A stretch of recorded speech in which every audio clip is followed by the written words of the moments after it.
Hi there, wig lover. This is Heather from CysterWigs.com, and today I'm bringing you a re-review of one of my most popular wigs to date.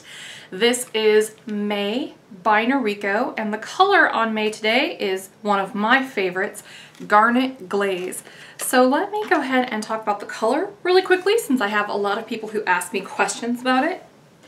We've got a lot of sunshine today, so I'm going to dip my head in the sunshine first and foremost so you can see what that looks like with direct sunlight and non-direct light. It's very bright in here, so you should be able to see it fairly well represented in either situation. Very pretty color. The base color on Garnet Glaze is the Noriko more burgundy color, which the burgundy in and of itself has been largely discontinued, but it's basically, it's not technically burgundy, it's just a dark auburn color. And then on top of that, you've got a mix of a medium auburn and dark copper highlight. So very pretty. I do think that the name is slightly misleading, because when I think of garnets, I think of more of like blue-based reds. And this is definitely not a blue-based red. It definitely has lots of copper tones in it. But overall, it's very, very pretty. And it's highlighted without being crazy highlighted.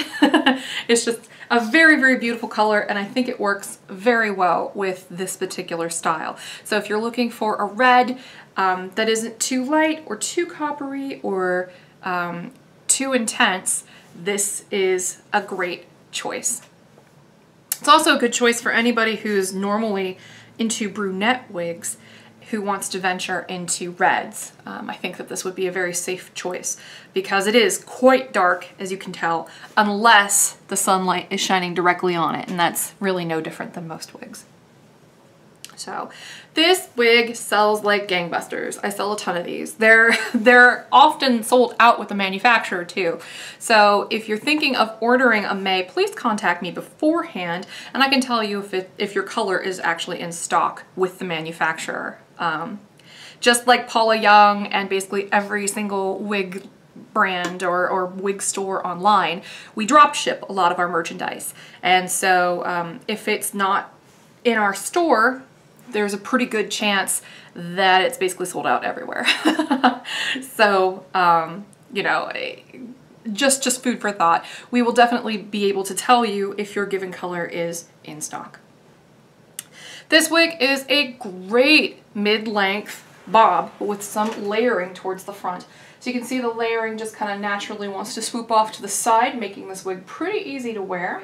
You can see that there's quite a bit of layering on the sides here, and it just kind of wants to flip like that off to the side. And it's very pretty. It does have these layers down here that kind of want to hug the jaw and frame that out. It's very flattering. And then here is the back. It is very, very lightly stacked down here towards the bottom, and as you can see, the sides are dramatically longer than the back or the front. So the sides are definitely the longest part of this wig. A similar style is the brin that I reviewed not too long ago. Brin is very similar, except these sides are way longer. They go to like here instead. And so this front part on brin just kind of juts downward, but otherwise almost the same cut.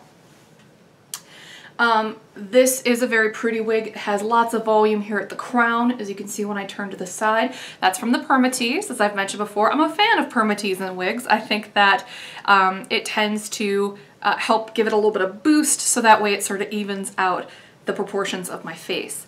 However, this might be a lot of volume for somebody who's got a small frame, so just kind of keep that in mind. This does have built-in volume. Now I'm going to go ahead and take May off and show you the cap construction. Okay.